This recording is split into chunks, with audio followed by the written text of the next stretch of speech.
the suicide prevention space, there are a lot of clinicians that are saying, okay, I'm holding. And what happens to me? What is the long-term effect of holding trauma for others?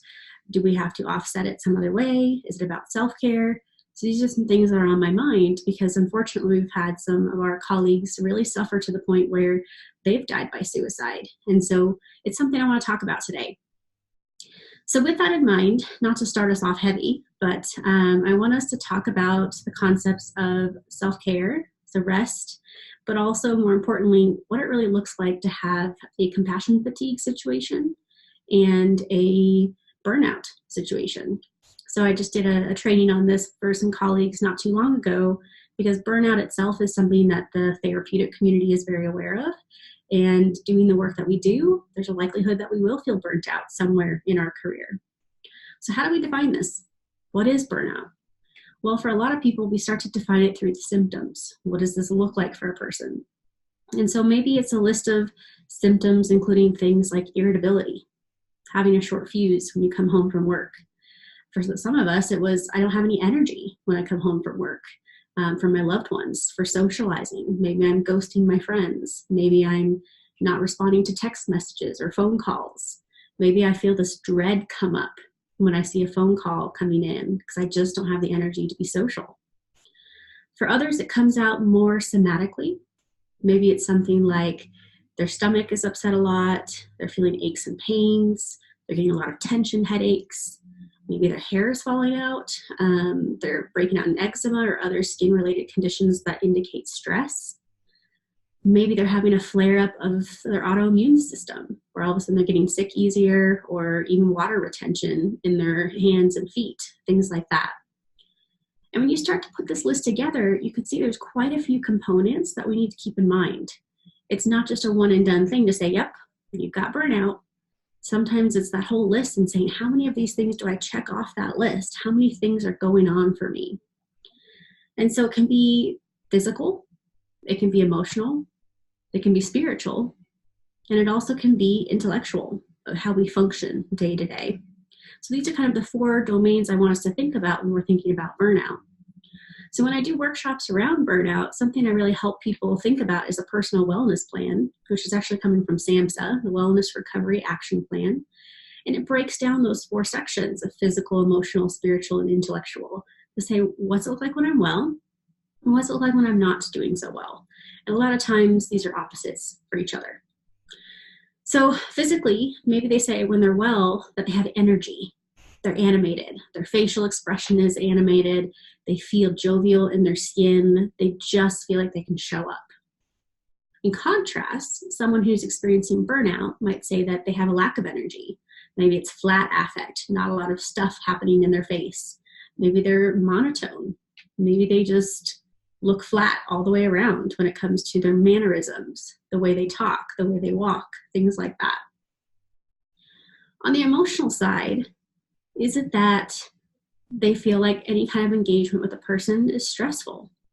So on the positive side of like, I'm doing well emotionally, maybe I'm really able to show up authentically in my relationships. Maybe I'm engaging in social activity. Maybe I'm looking forward to spending time with my family, my friends, my colleagues, and just really being present. In contrast, as we've already started to name, what if it's more of like in burnout that we just don't feel like we can do any of those things? That it feels like work to do social engagement. It feels like work to show up. It feels like work to start a conversation with someone. Very similar to depression for some of our clients, it just feels like a lot of energy. So with this in mind, emotionally, are we then avoiding people? I know when I was going through a burnout period earlier in my career, when I didn't even realize what it was, I figured out that I didn't want to be social. That my days off, I really wanted to have just to myself or with my partner. And I didn't really want to engage socially with friends or family.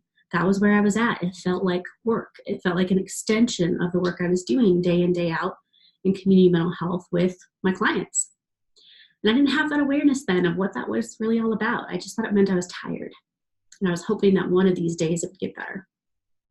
So emotionally, are we connecting or disconnecting? Are we avoiding? Are we ghosting? Are we canceling plans last minute? These might be some things that you start to discover for yourself or evaluate for yourself or your clients. Spiritually is an interesting category. Spiritually, are we burnt out?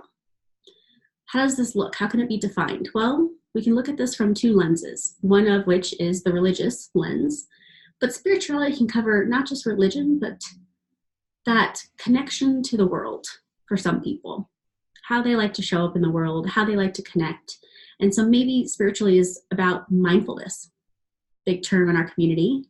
So is it more about, can they track things around them? For clients that are explaining that they're burnt out, maybe it's, I'm not really tracking my environment. I've got my head down, I'm looking at my phone.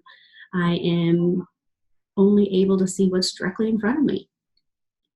For people who are spiritually connected, they're the ones who talk about seeing the beauty in the world, noticing the colors of the leaves changing, noticing when flowers are blooming, being able to appreciate their surroundings. So in contrast, a person who's burnt out might not be able to do that, might not be able to focus on the little things, which is part of that mindfulness exercise.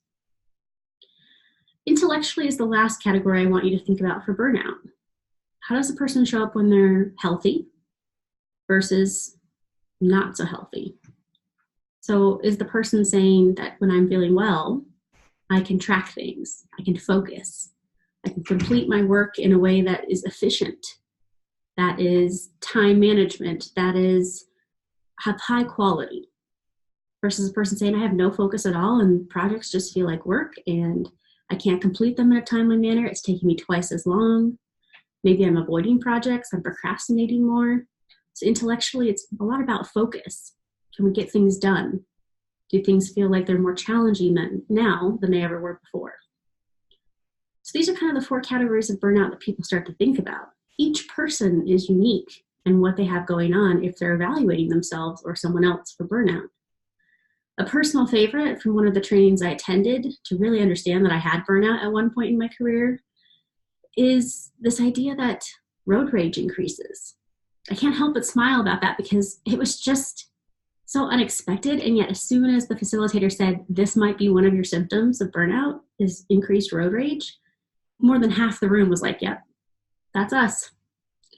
And it shows up in that irritability. It shows up in that short fuse. And all of a sudden we're just struggling.